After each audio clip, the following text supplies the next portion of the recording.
ونستعينه ونستغفره ونؤمن به ونتوكل عليه ونعوذ بالله من شرور أنفسنا ومن سيئات أعمالنا من يهده الله فلا مضل له ومن يضلله فلا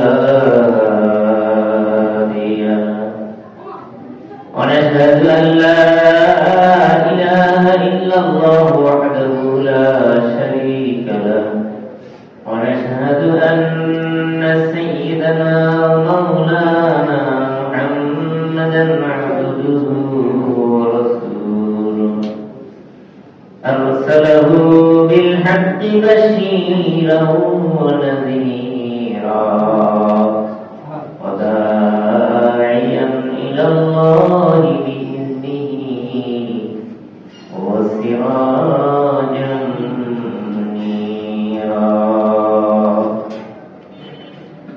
أما بعد فأعوذ بالله من الشيطان الرجيم يريدون ليطفئوا نور الله بأفواههم والله متم نوره ولو كره الكافرون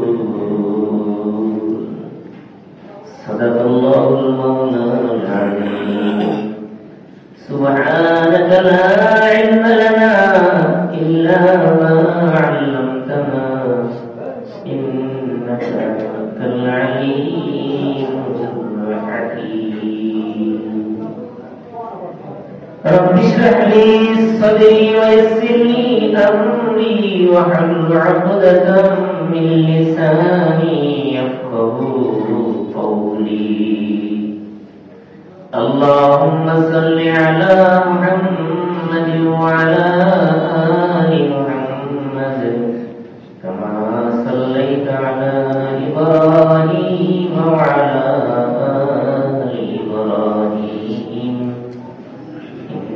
إنك حميد مجيد اللهم بارك على محمد وعلى آل محمد كما باركت على إبراهيم وعلى آل إبراهيم إنك حميد مجيد بلغ العلا بكماله كشف الدجى بجماله حسنت جميع خصاله صلوا عليه وآله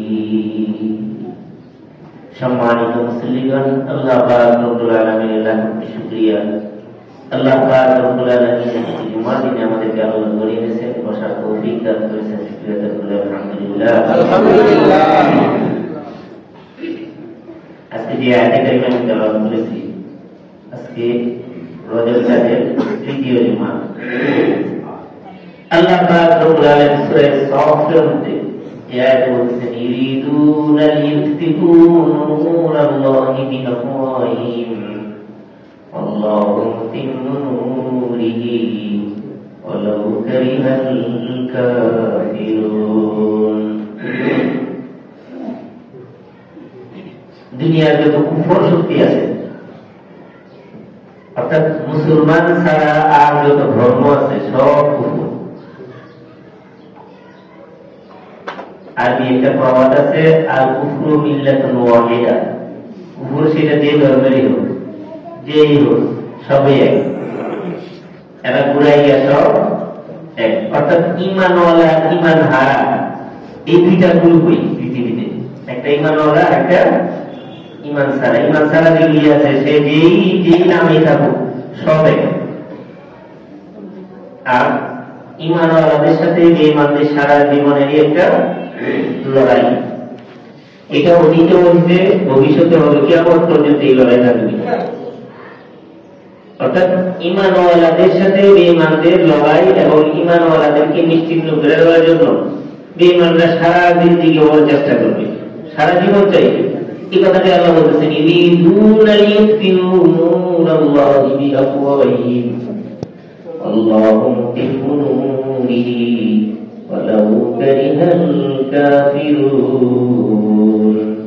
আল্লাহ পাক রব্বুল আলামিন বলতেছেন, তারা অর্থাৎ যারা কুফার, কাফের শক্তি, বেঈমান শক্তি, সর্বক্ষণ তারা চেষ্টায় থাকে লিইউতফিউ নূরাল্লাহ, আল্লাহ পাকের নূর অর্থাৎ ঈমান, তাদের ঈমানের নূর যেন পৃথিবীতে না থাকতে পারে। সবসময় চায় যে এই আলোটাকে নিভাই দিতে, ঈমানের আলোটাকে নিভাই দিতে এরা চায়। আল্লাহ বলেন, আল্লাহু মুতিম্মু নূরিহি ওয়ালাউ কারিহাল কাফিরুন।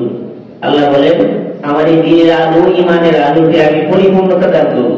মুতিম্মু নূরাহু ওয়ালাউ কারিহাল কাফিরুন, কাফেররা অস্বীকার অপছন্দ করলেও আল্লাহ দ্বীন, আল্লাহ দুনিয়াতে প্রতিষ্ঠিত হবে, ঈমান প্রতিষ্ঠিত হবে। এটা কাফেররা যতই অপছন্দ করুক, সারা জিন্দেগি হওয়ার চেষ্টা করুক, লাভ হবে না। এরা ইসলামকে মিঠাই দিতে পারবে না দুনিয়াতে। তবে আজকের এই পৃথিবীর দিকে যদি আমরা তাকাই, একটা জিনিস লক্ষ্য করবেন যে আমরা যত বড় পাপী হই, যত বড় শক্তিশালী হই, যখন আমরা সীমা লঙ্ঘন করি, আল্লাহ পাক আমাদেরকে ছাড়েন না। সীমা লঙ্ঘন অর্থাৎ একটা সীমা আছে, আমরা মনে করি আমরা উন্নতির অনেক উপরে পর্যন্ত পৌঁছে গেছি, চরম শিখরে পৌঁছে গেছি। এই উন্নতির আর চরম শিখরে পৌঁছানো একটা ভয়ের ব্যাপার। এটা এখন ধ্বংসের সময় গণে আসছে। যত উন্নতি হবে, অর্থাৎ আমরা যখন নিজেদের মধ্যে অহংকার করতে থাকবো যে আরে বাপরে আমি এত আধুনিক হয়ে গেছি, এত উন্নত হয়ে গেছি, তখন এটা কি হবে? ধ্বংস হবে। যেমন ফেরাউন খোদা দাবি করছে, তার বয়স হয়েছিল 350 বছর। ফেরাউনের জীবনীতে আছে যে তার একদিন একটা সর্দি হয় নাই, এত সুস্থ ছিল। একটা মানুষ যদি অনেকদিন সুস্থ থাকে, ক্ষমতাও থাকে, এটা তো অহংকারী হবে, স্বাভাবিক। খুদায় দাবি করছে, আল্লাহ পাক তখনও পর্যন্ত কিছু করার নাই, খুদায় দাবি করে গেছে। একটা সময় আল্লাহ পাক তাকে দিচ্ছেন, লম্বা একটা সময় দিচ্ছেন, কিন্তু যখন এই কথা বলছে আমার রব্বুকুমুল আলা, অর্থাৎ সীমা খুদায় দাবি করছে পর্যন্ত ছিল একটা সীমা, কিন্তু যখন সেই সীমানা অতিক্রম করছে যে আমি তোমাদের সবচেয়ে বড় খোদা, আমার বড় এরকম বড় খোদাই নেই, আল্লাহ পাক কিন্তু আর পানির মধ্যে চুপায় মারছে। এই জন্য কথাটা বলার উদ্দেশ্য হলে আমরা আমাদের এই পৃথিবী আমরা যতটা উন্নতির দিকে যাইব, আমরা যত চরম সীমায় পৌঁছবো, তখন আমাদের সীমা লঙ্ঘন হবে, আমরা শেষ হয়ে যাব। বিগত 1 বছর যাবত আমরা যারা মুসলমান, আমাদের হৃদয়ে রক্তক্ষরণ হইতেছে যে আমাদের মুসলমানদের গাজার বাসীদের কি অবস্থা করছে বলেন। ঘর বাড়িতে কিছু রাখে নাই, আশ্রয় নিচ্ছে, তারপর ভিতরে এখানেও বোমা আছে, হাসপাতালে আশ্রয় নিচ্ছে, ওখানেও বোমা আছে। অর্থাৎ কোথাও অর্থাৎ মুসলমানদের মারার ব্যাপারে একেবারে ওদের কোন বিপন্নতাই নেই। আর এই জন্য কোনো বিচারের কথাও কোনদিন পৃথিবী থেকে উঠে না। নির্বিচারে শিশু, নারী, যারা যুদ্ধের কোন পলিসি যাবে না, যারা নিষ্পাপ, পৃথিবীর যুদ্ধের কোন আইনে বলে না আপনি শিশুকে মারবেন, যুদ্ধের আইনে নারীকে মারবেন এই কথা বলে না, সৈনিক ছাড়া। যুদ্ধের নিয়ম হইল সভ্যতার যুদ্ধে আপনি সোলজারের উপর আক্রমণ করবেন, এবং সোলজারের যেখানে স্থান অথবা থাকিয়ে যাবে। কিন্তু হাসপাতালে আপনি যেখানে আশ্রয় থাক, লাভুর ভিতরে আক্রমণ করে মানুষ মানুষ নিষ্কৃষিগুলোকে মেনে দিব, এটা যুদ্ধের কোন নীতিতে পড়ে না। কিন্তু আপনি যখন পরাশক্তি নেবেন, আপনি যখন সত্যের ক্ষমতা থাকবে, আপনার কোন আইন কানুনের কোন দরকার নেই। আছে যার ক্ষমতা আছে তার কাছে আইন কিছু না, যার ক্ষমতা আছে তার কাছে আইন কিছু না, যার পাওয়ার আছে তার কাছে আইন এসে বিদ্যাঙ্গুলি দেখা, এটা দুনিয়া নিয়ম। আর এই নিয়ম বিদ্যাঙ্গুল দেখাইতে যায় যখন চরম সীমানা অতিক্রম করে, তখন আল্লাহর পক্ষ থেকে কি আসে? আল্লাহর পক্ষ থেকে তার পতন আসে। একটা বছর পর্যন্ত মারছে। একটা দেশ অর্থাৎ গাজার একটা শহরকে একেবারে নিশ্চিহ্ন করে দিচ্ছে, কিছু নেই। কিন্তু এই এক বছরের প্রতি আল্লাহ পাক, আপনি আমরা হয়তো বাহ্যিক দৃষ্টিতে দেখতেছি ইসরায়েল মারতেছে, আর এই ইসরায়েল কিছু না। ইসরায়েল একটা আমেরিকান কলোনি ছাড়া কিছু না। আজকে আমেরিকা সমর্থন উঠে আগে ইসরায়েল নামক কোন রাষ্ট্র পৃথিবীতে থাকবে না। ইসরায়েল মারা মানে আমেরিকা মারা একই কথা। সমস্ত অস্ত্র শস্ত্র টাকা অর্থ যোগান এবং আপনার যত রকমের প্রযুক্তি আছে এগুলি ব্যবহার করে সমস্ত কিছু সহযোগিতা করে কাজটা ওদেরই। আল্লাহ পাক এক বছরের এই এক বছর পর্যন্ত গাজাতে যে ক্ষতি করছে না 24 ঘন্টা লাগে নেই, আল্লাহ পাক শেষ করে দিচ্ছেন। এটা তো আমরা সবাই জানি কিনা, হ্যাঁ মিডিয়াতে দেখতেছি না, 24 ঘন্টার আগুন লাগে নেই। আমেরিকার দ্বিতীয় বৃহত্তম শহর লস অ্যাঞ্জেলস, ক্যালিফোর্নিয়ার লস অ্যাঞ্জেলস, যেখানে পৃথিবীর সবচেয়ে বড় পাপের জায়গা, পৃথিবীর সবচেয়ে বড় ব্যয়াপনার জায়গা হলো হলিউড। জয়লা ফুলে সাপ হয়ে গেছে। আমি আপনাদেরকে এই কথা উঠাইতাম না, বললাম এই কারণে যে এই হলিউড কিন্তু যুগের পর যুগ যুগের পর যুগ ব্যয়াপনা করে যেতেছে না, করে যেতেছে। আল্লাহ পাক কিন্তু ধরেন নাই, কিন্তু একটা সীমা আছে, কিন্তু সীমার অতিক্রম করে ফেলছে। আর সীমার অতিক্রম করার কারণে এখানে মুহূর্তের মধ্যে মাত্র 160 কিলোমিটার বেগে বাতাস আসছে। কত? 160 কিলোমিটার। এর চেয়ে বেশি বাতাস কিন্তু আমাদের দেশে সিলেটের সঙ্গে গেছে উপর দিয়ে। 160 কিলোমিটার বেগে যে বাতাস আসছে, এই বাতাসের মধ্যে আল্লাহ কি মিশাইছেন একটু বলেন তো? কি মিশাইছেন? আগুন মিশাইছেন। হ্যাঁ, একটু আগুন মিশাই দিয়েছেন, একেবারে পুলিশ সাথ করে দিচ্ছেন। তাও কেমনে জানেন? 70,000 ওরা ফায়ার সার্ভিসের গাড়ি লাগাইছে, 75,000 সোলজার নিয়োগ করছে আগুন নিবানোর জন্য। শত শত প্লেন হেলিকপ্টার দিয়ে পানি ফেলাই দিয়েছে, পানিও পড়তে চারে নিচে পড়বার আগে পানি শেষ। পাওয়ার, সুপার পাওয়ার বলেন, যত রকমের ক্ষমতা বলেন, আল্লাহ পাকের পাওয়ারের কাছে কিছু না, একেবারে নগণ্য। বাতাসের মধ্যে আল্লাহ পাক আগুন ধরাইছেন, বাতাস যেদিকে যাইতেছে ওদিকে পুরো চারটা হয়ে যাচ্ছে।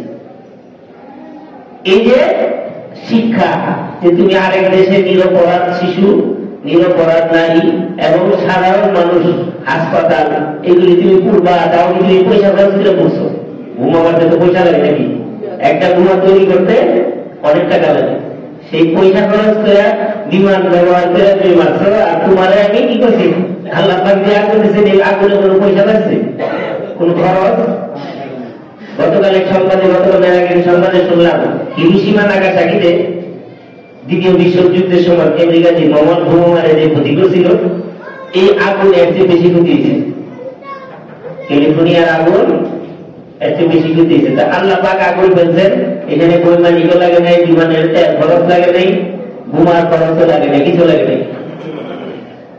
এটা আমাদের জন্য শিক্ষণীয় ব্যাপার যে আমরা পাপ করি, আল্লাহ পাক আমাদের জন্য কিছুদিনের জন্য কি দেন? সুযোগ দেন, ছাড়বেন। কিন্তু যখন ধরবেন তখন আর উপায় থাকবে না। মুহূর্তের মধ্যে এখনো পর্যন্ত আগুন নিভাইতে পারেনি, এখনো না।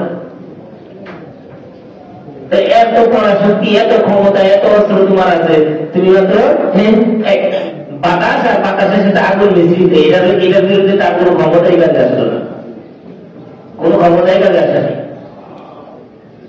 একটা দৃশ্য মিডিয়াতে দেখবেন, সেই দৃশ্যটা হইল ফিলিস্তিনি মা বোনেরা। আমি একটা সিনের মধ্যে দেখছি, একটা মহিলা, 3টা বাচ্চা, বয়স মধ্য বয়সী একজন মহিলা, 3টা বাচ্চা, পিঠের মধ্যে ভারী ভারী কয়েকটা বোঝা, মরুভূমির রাস্তা, পাথর, আমাদের মতো খালি বালু না, কিন্তু মরুভূমির মধ্যে ওই পাথর, বালুর সাথে পাথর মিশ্রিত থাকে, যেটা হাঁটা খুব কঠিন, হ্যাঁ, পায়ে খসা পড়ে। সেই রাস্তা দিয়ে মহিলাটা যাইতেছে, 3 বাচ্চা না পারতেছে 3টারে করে নিতে, না পারতেছে গাড়ি পিঠের বোঝাগুলি বহন করতেছে।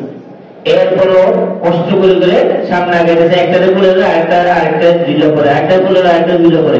এই কষ্টের রাস্তাটা আমি বিশ্বনাথ নিজেকে কন্ট্রোল করতে পারতেছিলাম না যে এই তো মুসলমান, আমাদেরকে এইভাবে মারতেছে আর আমরা চুপচাপ ধৈর্য দিয়ে দিচ্ছি।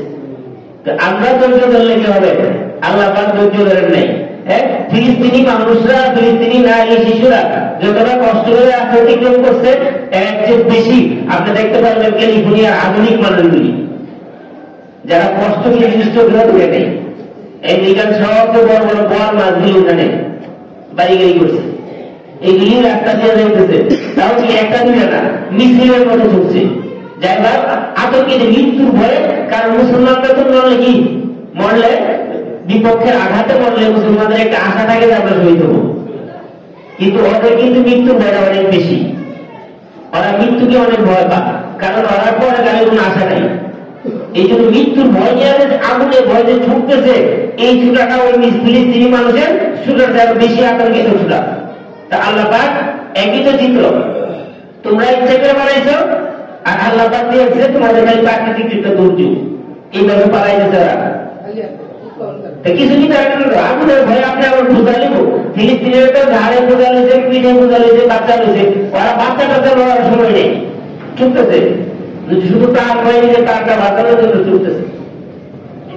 এগুলি আমাদের জন্য শিক্ষা যে আমরা যতটা আধুনিক হই, যত ক্ষমতাবান হই, আল্লাহ পাক ধরলে আমার ক্ষমতা, আমার আধুনিকতা, আমার পাওয়ার কিছুই থাকবে না, কিচ্ছু থাকবে না, সারখার হয়ে যাবে। অতএব আমাদেরকেও কিন্তু আল্লাহ পাক একটা নির্ধারিত সময় দিয়ে রাখেন, এই সময়টা তুমি করো, এই সময়টা। ইন্নাহুম ইয়াকিদুনা কাইদা ওয়া আকিদু কাইদা ফামাহহিলিল কাফিরিনা আমহিলহুম রুয়াইদা। আল্লাহ রাব্বুল আলামিন বলতেছেন, ইন্নাহুম ইয়াকিদুনা কাইদা, তারা ষড়যন্ত্র করে, তৈরি করে, ওয়া আকিদু কাইদা, আমিও পরিকল্পনা করি। আল্লাহ বলেন, কাফেরেরা যারা বেঈমান, এরাও ষড়যন্ত্র করে আর আমিও পরিকল্পনা করি। বলেন তো, তাদের ষড়যন্ত্র না আল্লাহর পরিকল্পনা, কোনটা কার্যকারী? আল্লাহর পরিকল্পনা বেশি কার্যকারী। ইন্নাহুম ইয়াকিদুনা কাইদা ওয়া আকিদু কাইদা। আল্লাহ বলেন, ফামাহহিলিল কাফিরিনা আমহিলহুম রুয়াইদা, আমি কাফেরদেরকে, ফামাহহিলিল কাফিরিনা, কাফেরদেরকে কি দেই? কিছুটা সুযোগ দেই, অল্প কিছু সুযোগ দিই।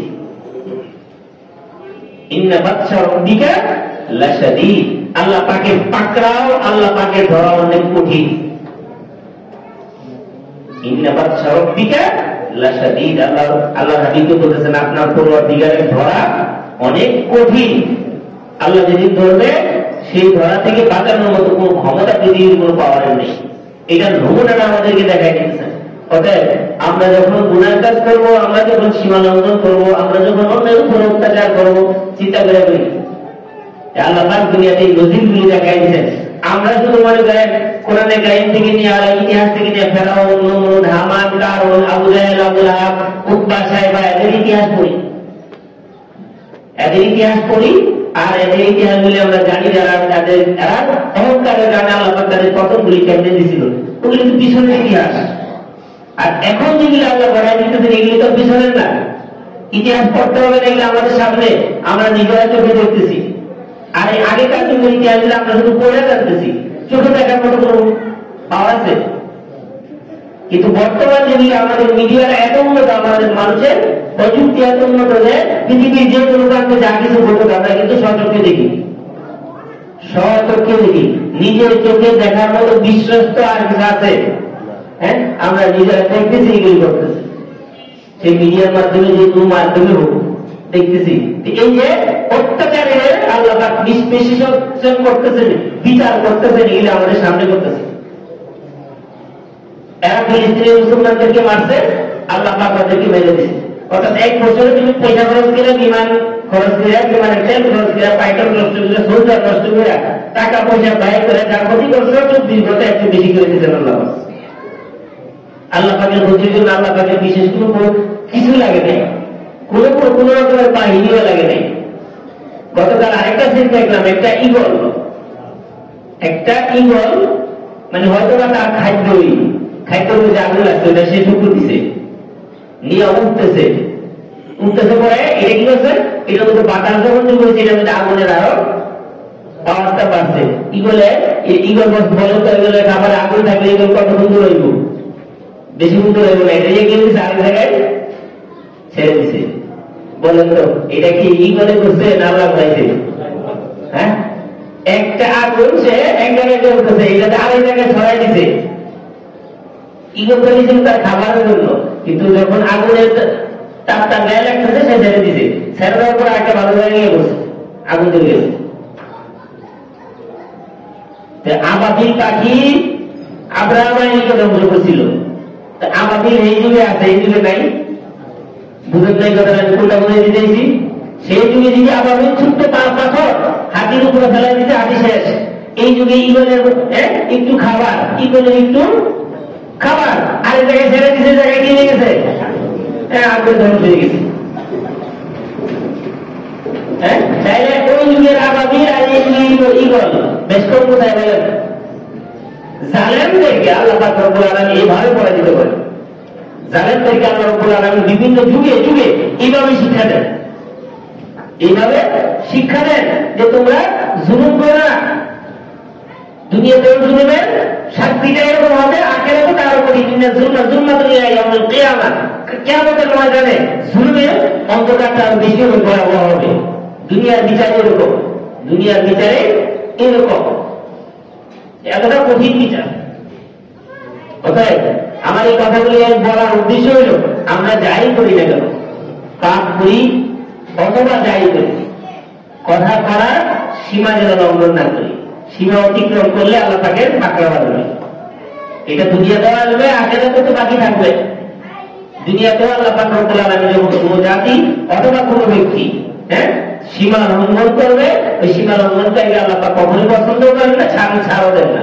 কিছুদিন পর্যন্ত ছেড়ে দেন, কিছুদিন পর্যন্ত ছেড়ে দেন, কিন্তু এক সময় গিয়ে এমন ভাবে পাকড়াও করেন যে পাকড়াও। আরেকটা জিনিস মনে রাখবেন, আল্লাহ পাক রব্বুল আলামিন করেন তাকে কিছুদিন যাব। এই আয়াতটা আমার ভিতরে অনেক ঘুরতেছে। তিলকাল আইয়ামু নাদাবিলুহা বাইনা নাস, আল্লাহ পাক মানুষের মধ্যে দিন ঘুরায় দেয়। কিছুদিন আমার পাওয়ার তো কিছুদিন আপনার পাওয়ার, এটা ঘুরায় কে? আল্লাহ। আমি আমার এই 53-54 বছর বয়সে আমাদের দেশের কথা বলি, আমি 4-5টা কি দেখছি, পাওয়ার পরিবর্তন দেখছি। বুঝলেন নাই কথাটা? পাওয়ার পরিবর্তন, সরকার পরিবর্তন দেখছি। এখন এই পরিবর্তন গুলো দেখতে দেখতে এখন মনে হয় কি জানেন, পরিবর্তন দেখলে এখন আর কিছু মনে হয় না। আগে একটা পরিবর্তন দেখলে মনে হতে গিয়ে লাগতো, কষ্ট লাগতো। প্রথম ছাত্র জীবনে দেখছি, এর আগে দেখছি, তো মনে হতো যে পাওয়ারটা একটা পরিবর্তন হয়ে গেছে। কিন্তু এখন আর পাওয়ার পরিবর্তন হলে কি হয় না, মনের ভিতরে লাগে না। কারণ লাগে না কেন? ওই আয়াত যখন বুঝতে হচ্ছিলাম যে আল্লাহ তাকে দিয়ে কি করে দেন, ঘুরাই দেন। আজকে আপনি কিছুদিন পাওয়ার আসলে আপনার কত এটা আসবে, এটা তো লিখিত আকারে, এটা আল্লাহ পাকের বিধান। কিছুদিন আপনার তো কিছুদিন আমার, কিছুদিন আমার তো এরপরে আবার আপনার, এইভাবে দিন ঘুরবে। কিছুদিন একদল থাকবে তো কিছুদিন আরেকদল আসবে। কিছুদিন বিশ্বটাকে শাসন করবে এক পক্ষ, আবার কিছুদিন চলে গেলে আবার আরেক পক্ষ পার করবে। হয়তো 100 বছর অথবা 150 বছর যাবত এই মেগা পৃথিবীর মূল্যায়ন করতেছে, পৃথিবীকে শোষণ করতেছে, শাসন করতেছে, যখন যেখানে যা মনে চাই চেষ্টা করতেছে। এখন তো মনে হইতেছে এদের পতন আইতেছে, এদের পতন আইতেছে। ইউক্রেনে তারা পরাজয় স্বীকার করতেছে, আফগানিস্তানে পরাজিত হয়ে গেছে, আফগানিস্তানে পরাজিত হয়ে গেছে অলরেডি। এই যে পরিবর্তন, অর্থাৎ কিছুদিন যে তুমি করলা, এখন তোমার পতনের পালা। এখন অর্থনৈতিক দিক থেকেও বেশি, পৃথিবীর ভৌগোলিক দিকে যে তাকান, এখন চায়নারা অনেক উপর উঠে গেছে। এই যে আমেরিকানের পতন শুরু হয়েছে, এরা অনেক জ্বালাইছে পৃথিবীতে, অনেক করছে। এখন আস্তে আস্তে আল্লাহ পাক হয়তো বা ওদের ভৌগোলিক কারণে আমরা এমন একটা ভৌগোলিক অবস্থানে আছে যেখান থেকে পৃথিবী পাওয়ার সুপার পাওয়ারও ওদেরকে সাময়িকভাবে আক্রমণ করতে গেলে একটা বিশাল এই পাড়ি দিয়ে ওদেরকে আক্রমণ করতে হবে। আর ওই পাড়ি এত দূর যাওয়ার পরে জ্বালানি শক্তি বলেন আর বোমা শক্তি বলেন সবকিছুই এত দূরত্বের পথ যাওয়ার পরে এটা কি হয়ে যায়, পাওয়ারটা কিছুটা হলো হ্রাস পায়। আর এত দূরত্ব সময়ে একটা আক্রমণ করতে গেলে ওই আত্মরক্ষার সুযোগ এরা পায় না, সময় পাইলে আত্মরক্ষার সুযোগ করে ফেলা। এই ভৌগোলিক কারণে ওরা অনেকটা কি পৃথিবী থেকে নিরাপদ। পৃথিবীতে এরা অত্যাচার করতেছে কিন্তু এরা নিরাপদ, কিন্তু এরা পৃথিবীবাসী থেকে নিরাপদ, কিন্তু আসমানওয়ালাদের থেকে নিরাপদ কিনা বলেন তো? হ্যাঁ, এই আসমানওয়ালার থেকে যে নিরাপদ না, এটা আল্লাহ পাক দেখাই দিচ্ছেন। হ্যাঁ, এক শহর আগুনে ঢুকতেছে, আরেক শহর বরফে নিচে ঢুকাইতে ঠান্ডায় ডুবাই দিচ্ছে। আল্লাহ পাক রব্বুল আলামিন কোনো না কোনো ভাবে, আমি আপনাদেরকে যে কথা বুঝাইতে চাইলাম যে আল্লাহ পাক দিন ঘুরাই দেন। আল্লাহ বলেন আমি দিনকে ঘুরাই দেব মানুষের মধ্যে, দিনকে মানুষের মধ্যে পরিবর্তন করে ঘুরাই দেয়। আজকে আমার, কালকে তোমার, আজকে আমার বিচার তো কালকে তোমার বিচার। এটাই দুনিয়ার রীতি আল্লাহ পাকের। এটা আল্লাহ পাকের একেবারে আল্লাহ পাকের নির্দেশ এবং আল্লাহ পাকের গ্রামার এটা, যে সারা জীবন কেউ করে দেব না, কিছুদিন করবে তো কিছুদিন আরেকজন রাজত্ব করবে। এটাই নিয়ম দুনিয়া, এটাই নিয়ম। অর্থাৎ আমরাও যেন আমাদের ছোট পাওয়ার হোক আর বড় পাওয়ার হোক, হ্যাঁ, আমাদের ছোট যৌবনের ক্ষমতা হোক, গুণা করার ক্ষমতা হোক, যত কিছুই করি আমরা যেন সীমা লঙ্ঘন না করি। সীমা লঙ্ঘন করলে আল্লাহ বিচার করবে, সীমা লঙ্ঘন করলে আল্লাহ পাকের পক্ষ থেকে বিচার আসবে।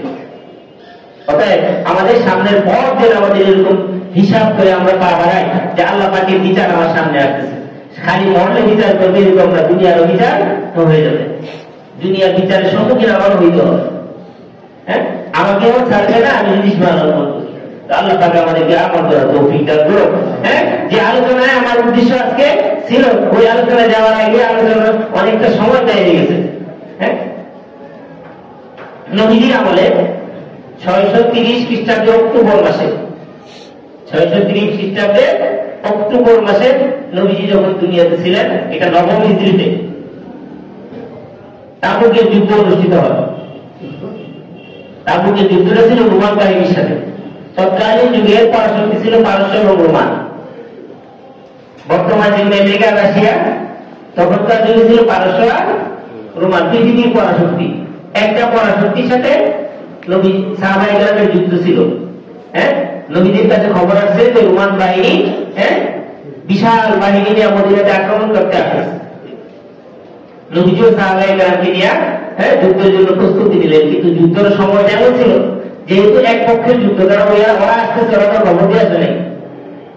নবীজির কাছে খবর পৌঁছার পরে নবীজি সাহাবায়ে কেরামকে নিয়ে যুদ্ধের প্রস্তুতি নিতে লাগলেন। কিন্তু ওটা ছিল মদিনার একেবারে অভাবের সময়। যেমন আগেকার দিনে চৈত্র মাসে আর কার্তিক মাসে গ্রামে অভাব লাগলো, কারণ কৃষকদের ওই সময় খাবার ঘুরে আসতো, আবার নতুন ফসল বোনার সময়। ঠিক মদিনাতে ওরকম খেজুর পাকবে এরকম সময়, ফসল আসবে।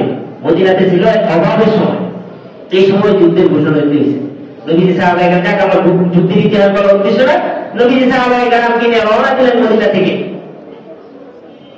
মদিনা থেকে রওনা দিয়া কুবা মসজিদ, যে কুবা যারা হজ করছেন দেখছেন, ওই পর্যন্ত যাওয়ার পরে একটা খবর আসলো যে পাশে একটা মসজিদ হইতেছে। হ্যাঁ, পাশে একটা মসজিদ হইতেছে। এরা নবীজির কাছে খবর বললো, খবর পৌঁছাইলো যে আমরা একটা মসজিদ করতেছি। কুবা মসজিদটা আমাদের জন্য একটু দূরত্ব অবস্থান, আমরা বৃষ্টি আসলে অথবা রোদের মধ্যে মসজিদে যেতে পারি না, আমরা একটা মসজিদ বানিয়ে দিচ্ছি, আপনি যদি এখানে নামাজ পড়ে উদ্বোধন করে দিতেন। নবীজিকে এই খবর জানাইছে। নবীজি বললেন যে ঠিক আছে, আমি সফরে বের হয়েছি যুদ্ধের জন্য, আমি ওই যুদ্ধ থেকে ফেরত আসার পথে আমি এটা কি করবো, এই মসজিদ উদ্বোধন করে এখানে নামাজ পড়ে দেব। নবীজি চলে গেলেন তাবুকের ময়দানে। মুসলমানরা যখন গেলেন, ওই রোমান বাহিনী মুসলমানদের যাওয়ার কথা শুনে পাঠাই গেছে। মুসলমানদের বিজয় হইল, মুসলমানরা ফেরত আসলো। নবীজি যখন আবার ওই কুবার নিকটে আসেন, আল্লাহ পাক রব্বুল আলামিন আয়াত নাযিল করে দিলেন ওই মসজিদ সম্পর্কে। এটা কিন্তু মসজিদ না, নামে মসজিদ। হ্যাঁ, নামে মসজিদ। الذين اتخذوا مسجدا ضرارا وكفرا وتفريقا بين المؤمنين وإرصادا لمن حارب الله ورسوله من قبل। আল্লাহ পাক আল্লাহর হাবিবকে জানায় দিলেন, ও আমার হাবিব, আপনাকে যে মসজিদ উদ্বোধন করার জন্য ইনভাইট করা হয়েছে, আমন্ত্রণ করা হয়েছে, সেই মসজিদটা মসজিদ না, এটা মুসলমানদের বিরুদ্ধে কাজ লাগানোর জন্য তারা তৈরি করছে। তৈরি করছে কি, যে মসজিদের ভিতরে মুসলমানরা আক্রমণ করবে না, আর মসজিদে যদি বসে বসে আমরা পরামর্শ করি জালেমের বিরুদ্ধে লড়াই করতে কি হবে? সহজ হবে। এটাকে তারা সন্দেহের চোখে দেখবে না। এই ছিল এই মসজিদের উদ্দেশ্য। এটা কি মসজিদ না ষড়যন্ত্রের কেন্দ্র? ষড়যন্ত্রের কেন্দ্র। আল্লাহ পাক রব্বুল আলামিন আল্লাহর হাবিবকে জানান দিলেন আল্লাযীনা ইত্তাখাযু মাসজিদান দিরারা, যারা দেরার মসজিদ বানাইছে, মসজিদে বা যারা বানাইছে কুফরান ও তাফরিকান, কুফরি করার জন্য মুসলমানদের, তাফরিকান বাইনাল মুমিনিন, মুসলমানদের জন্য মাঝখানে গন্ডগোল লাগানোর জন্য উদ্দেশ্যে এরা এই মসজিদ বানাইছে। কারা বানাইছে? ইরসাদাল লিমান হারাবাল্লাহ ওয়া রাসূলুহু মিন ক্বাবল, ইতিপূর্বে যারা আল্লাহ এবং আল্লাহর রাসূলের বিরুদ্ধাচরণ করছে তারাই তাদের ঘাঁটি হিসেবে তৈরি করছে। আল্লাহ পাক জানাইছেন আল্লাহর হাবিবকে। নবীজি যখন ওই মসজিদে কুবার নিকটবর্তী আসলেন, এখন আবারও ওরা গেছে, ওই যে নামাজ পড়া উদ্বোধন করে দিয়ে গেছে, নবীজি নামাজ পড়া উদ্বোধন করে দিয়ে গেছে, এর মধ্যে তার সাহাবায়ে কেরাম সন্দেহ দেখবে না। এই ছিল তাদের উদ্দেশ্য। কিন্তু আল্লাহ পাক তাদের উদ্দেশ্যটা জানাইছেন আল্লাহর হাবিবকে। আল্লাহর হাবিব সাহাবায়ে কেরামকে পাঠাই দিলেন, যাও ওই মসজিদটা তোমরা জ্বালিয়ে দিয়ে আসো, আগুন দিয়া জ্বালায় দাও। হ্যাঁ, ওইটা শেষ করে দিয়ে ভেঙে দিয়ে আসো। দুইজন সাহাবীকে নেতৃত্ব দিলেন, মালিক বিন দুখসুম একজনের নাম, একজনের নাম মালিক, আরেকজনের নাম মান বিন আদি। দুইজন সাহাবী নেতৃত্ব দিলেন। আর দুইজনের সাহাবীর এলাকা ছিল ওইটা, ওনারা চিনতেন তারা কারা। এই দুইজন সাহাবীকে পাঠাই দিলেন। হ্যাঁ, যাইয়া ওই দুইজন সাহাবী ওই মসজিদের কাছাকাছি যায়, নিজের বাড়ি থেকে আগুন এনে লাগাইতে ঘুরে হয়েছে। মসজিদে দেওয়ার ইতিহাস হলো এটা, যে মসজিদ মুসলমানদের ষড়যন্ত্র করার জন্য, মুসলমানকে পৃথক করার জন্য, মুসলমানের ভিতরে দুশ্মনী লাগাই দেওয়ার জন্য যেটা তৈরি করা হয়েছিল, সেটাকে আল্লাহ রাব্বুল আলামিন হাবিবকে জানাই দিচ্ছেন, উদ্বোধন করার উপরে করে দিচ্ছেন আল্লাহ। আমি ইতিহাসটা এই কারণে বললাম যে আমাদের পাশে এরকম একটা ষড়যন্ত্র চলতেছে, আমাদের পাশে এরকম একটা ষড়যন্ত্র চলতেছে। ষড়যন্ত্র থাকার আগে বলি, পরে বলি বাকিটা। আপনি হাজীগঞ্জ মাদ্রাসা থেকে হাজীগঞ্জ বাজার পর্যন্ত, এখানে হাজীগঞ্জ মাদ্রাসার একটা বড় মসজিদ, মাজারের পাশে একটা মসজিদ, হাজীগঞ্জ বাজারে একটা মসজিদ, এর মাঝখানে আরেকটা মসজিদের দরকার নেই বলেন তো? হ্যাঁ, দরকার আছে এর মাঝখানে? হ্যাঁ, কিছুদিন আগে 18 ডিসেম্বর টঙ্গীর ময়দানে রাতে 3টা বাজে মানুষ যখন তাহাজ্জুদ পড়তেছিল, ইবাদত করতেছিল, এই নামাজরত ইবাদতকারী মানুষের মধ্যে যারা আক্রমণ করছে, হ্যাঁ, 3-4 জন শহীদ করে দিছে, এরা এখানে জায়গা তৈরি করতেছে, মসজিদ বানাইবে। উদ্দেশ্য কি? মসজিদ না, এটা মার্কার বানাইবো, কেন্দ্র বানাইবো ষড়যন্ত্রের। এখানে যদি এরা সফল হইতে পারে, তাহলে আমাদের আশেপাশটাও কি থাকবে না? নিরাপদ থাকবে না। আমাদের আশপাশ প্রত্যেকটা মসজিদের মধ্যেই থাকতে তৈরি করবে এরা। মুসলিমের মধ্যে কি হয়ে যাবো? দুই ভাগ হয়ে যাবো। একবার তো আমি দাওয়াত দিব, আরেকবার তো আমি দাওয়াত দিব। হ্যাঁ, একবার তো আমি ইমাম সাহেব করে দেবো, আরেকবার তো আমি ইমাম সাহেব রাখবো। এই আশেপাশে যত মসজিদ আছে, যত এলাকা আছে, এর একটা ষড়যন্ত্র কেন্দ্র বানাইবার তারা পয়দা করতেছে। এমনকি 16% জায়গা এরাই দিচ্ছে, বাইরেও দিচ্ছে। 16% জায়গা বাইরে করছে, এখানে এরা মার্কাজ করবে। আর এলাকা তাদের পরিচয়টা শুনে আগে, এরা হলো তবলিগ শুরু হয়েছে মাওলানা ইউসুফ সাহেব রহমাতুল্লাহ আলাইহি দিয়া। ইউসুফ সাহেব রহমাতুল্লাহ আলাইহি ছেলে হলো মাওলানা হারুন রহমাতুল্লাহ আলাইহি, উনার ছেলে হলো সাদ বিন কাদরুবি, সাদ কাদরুবি। তাহলে ইউসুফ সাহেব রহমাতুল্লাহ আলাইহি তবলিগের প্রতিষ্ঠাতা তার নাতি। এখন বাবার কাজ, দাদার কাজ, নাতি এগুলো সঠিক করবে, এটা গ্যারান্টি কি বলেন তো? হ্যাঁ, বাবা ভালো করে গেছে, দাদা ভালো করে গেছে, সেই জন্য করবো, এরকম ইতিহাস আমাদের দেশে আছে না? বাবা পীর আছিল, দাদা পীর আছিল, কিন্তু নাতি আয়া কি নাতি স্কুল প্যান্ট শার্ট করে সন্ত্রাসী করে পড়ে না? হ্যাঁ, ইতিহাস তো আছে। এই সাত কান্দরবি সে একজন মোমরা পথভ্রষ্ট। আমি শুধু তার উপরে আলোচনা করা তো সম্ভব না, তার অনেকগুলি ভ্রষ্টতা আছে, তার মধ্যে আমি 2-1টা বলি। আমাদের ভোটের সময় আমাদের হাতে গেলে না কালি লাগাই দেয় না, তার বক্তব্য হইল ভোটের ভোট দেওয়া যাবে না, কারণ এই কালি লাগাইলে নাকি নামাজ হয় না, এই জন্য ভোট দেওয়া যাবে না। 1 নাম্বার। হ্যাঁ, 1 নাম্বার এটা। এরপরে কোরআনের তাফসীর যখন করে, তার মতবাদ দিয়ে আমি আপনাদেরকে শুধু 2-1টা বলতেছি। কোরআনের তাফসীর করার পরে ইমাম মুফাসসির যারা আগে তাফসীর করে গেছেন, ওনারা কিন্তু তাফসীরের গ্রামার অনুযায়ী করেছেন, সাহাবায়ে কেরামের কথা আইনা তারপর তাফসীর করেছেন। সে বলে কি জানেন কি, ইমুকে এটা কইছে, ইমুকে এটা কইছে, ইমুকে রাস্তায় হলো কি আমি এটা বললাম। আগে নিজের রায়ের থেকে পুরো কোরআন শরীফের কোন আয়াত তফসির নিজের থেকে বলবে সে গুমরা। সে লাস্টে বলে আমার মতামত এটা, তুমি কে মতামত দেওয়া? তুমি এত বড় কে হয়ে গেছো? সাহাবায়ে কেরামের মতামত আইনা তফসির কারকরা বলেন ইমাম সাহেব এটা বলেছেন, ইমাম সাহেব এটা বলেছেন। আর তুমি বলে কি জানেন? সে বলে আমি বলতেছি এটা। কোরআনের তফসির নিয়ে করে কি হযরত মুসা আলাইহিস সালাম আল্লাহর নবী বেশি কিতাব পড়তে গেছেন কোনকে ছাড়া? এই কি মুসা আলাইহিস সালাম নিজে গেছেন না আল্লাহ নিয়ে গেছেন? দেখে একবার মুসা আলাইহিস সালাম এই জাতিকে ছাড়া কিতাব পড়তে গেছিল, ভুল করছে। নবী ভুল করে পণ্ডিতরা বুঝার কথা কোথায়? এরপরে হারুন আলাইহিস সালামকে নবী বানানোর জন্য আল্লাহর কাছে দোয়া করেছে, এটা ঠিক করে নেই। আরো আছে এরকম সাহাবায়ে কেরাম নিয়ে সমালোচনা করে, নবীদেরকে নিয়ে সমালোচনা করে, অর্থাৎ হ্যাঁ নিজে বিশ্ব আমির সাথে, অর্থাৎ আমি বাংলাদেশি, আমি বলেন আমার দেশে উলামায়ে কেরামের কথাই চলবে না ইন্ডিয়ান একজন উলামায়ে কেরামের চলবে? বলেন এটা আপনাদের বিবেকের কাছে প্রশ্ন। আমার হ্যাঁ বলে কি তার কথা আমার দেশে তুমি চলতে হবে কেন? তুমি তো আরেক দেশে, আমার দেশে উলামায়ে কেরামের কথাই চলবে তো তুমি কে? আর তার আরেকটা মতবাদ শুনেন, তার অনুসারীদের মতবাদ হইল সাহাবায়ে নবী বিশ্বের একমাত্র নেতা, আর কোন নেতা নাই, তাকে যে না মানবে তার হত্যা করা উচিত।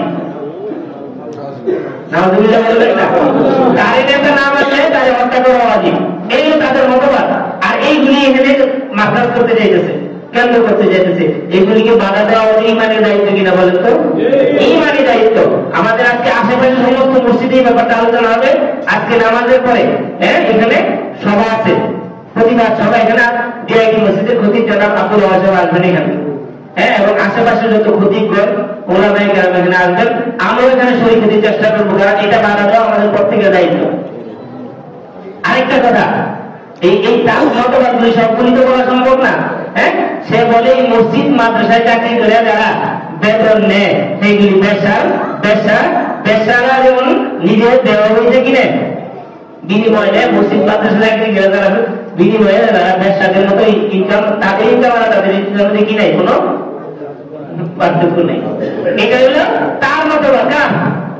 এই সাহাবায়ে নবী দিল্লির নিজামুদ্দিনে তার মার্কার, দিল্লি থেকে আমার দেশ চলবে কেন?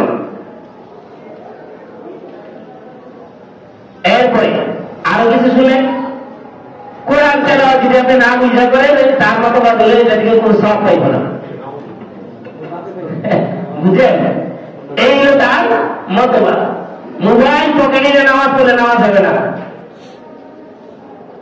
আর আমাদের যারা আমরা মুসলিম আছে, আমাদের পকেটে মোবাইল আছে না নাই বলেন তো? এই যে স্ক্রিনটা, বর্তমান যে মোবাইল আছে, এই মোবাইল আধুনিক মোবাইল পকেটে রাখলে নামাজ হবে না। এই হলো তার মতবাদ, তার নিজের মতে দিটা, তার নিজের মতে দিটা বলে। আরেকটা হচ্ছে না, আমরা যেমন গুনাহ করি না, চুরি ডাকাতি খুন খারাপি যত বড় গুনাহ আছে, এই গুনার সাথে সে তুলনা দিয়েছে কেউ যদি আল্লাহ রাস্তায় না পাইল, তবলিগ না পাইল, সে ওই গুনাহগার। এই হলো তার কান্দনবী। আমি অনেকগুলি, সবগুলি বলা সম্ভব না, আমি সংক্ষিপ্ত বললাম যে তার গুমরাহিটা, তার প্রশ্নটা যেন আমাদের জাতির সাথে চলে যাবে। আরেকটা লাস্ট কথা হলো, আমাদের মিডিয়া এবং আমাদের সংবাদগুলি প্রচার করতেছে তবলিগের দুই গ্রুপের ঝগড়া। দুই গ্রুপ বলতে কোনো গ্রুপ নেই, তবলিগের গ্রুপ একটাই, আমাদের দেশি আলেম যারা পরিচালনা করছে, ওরা হইল রাতের অন্ধকারে টঙ্গিতে দুই গ্রুপ মারামারি করছে। বলেন তো, যারা ঘুমায় গেছে, যারা নামাজে দাঁড়ায় গেছে, এরা কি ওদেরকে আক্রমণ করতে গেছে? তো দুই গ্রুপ এরকম নেই। একটা সন্ত্রাসী গ্রুপ এসে নামাজ ব্যক্তিদের উপর, ঘুমন্ত ব্যক্তিদের উপর আক্রমণ করছে রাতের অন্ধকারে। তাহলে দুই গ্রুপের মারামারি, কথাটা সঠিক না ঠিক? তবলিগ চলবে আমাদের দেশের ওলামায়ে কেরামের কথায়, তবলিগ তো দিল্লির নিজামুদ্দিনে মসজিদের কথায় চলবে না। তাই দুই গ্রুপ হলে গ্রুপ একটাই, এটা হলো সন্ত্রাসী গ্রুপ। 2018-তে ওরা মারছে, 24-এও আক্রমণ করছে ইস্তেমার ময়দানে। বিশ্বের দরবারে বাংলাদেশের সবচেয়ে একটা সম্মানী জায়গা হিসেবে পরিচিত কি টঙ্গী। আপনার বিশ্বের যারা নতুন মুসলমান, এদেরকেও যদি আপনি বলেন যে টঙ্গী চিনেনি, টঙ্গী কোনটা চিনে, কিন্তু বাংলাদেশ চিনে না, অনেক দেশ আছে। এরকম একটা পবিত্র জায়গাকে অপবিত্র করছে ওরা। এই এরাই আমাদের পাশে এই মার্কাজ করতে চাইতেছে, ষড়যন্ত্রের কেন্দ্র তৈরি করতে চাইতেছে। আমাদের মুসলিমদের প্রতি আকুল আবেদন যে আপনারা এটাকে বাধা দেওয়ার জন্য আজকে মাত্র প্রথম পদক্ষেপ এটা। আজকে এনে প্রতিবাদ সভা হবে, ওলামায়ে কেরাম আসবেন, দূর দূরান্ত থেকে মুসলিমরা আসবেন, তবলিগি লোকেরা আসবেন। এখানে প্রথম প্রতিবাদ, পরবর্তীতে ওলামায়ে কেরাম এবং প্রশাসনকে সাথে নিয়ে যেভাবে এটাকে বন্ধ করা যায় এটাকে পরবর্তীতে কি নেওয়া হবে, পদক্ষেপ নেওয়া হবে।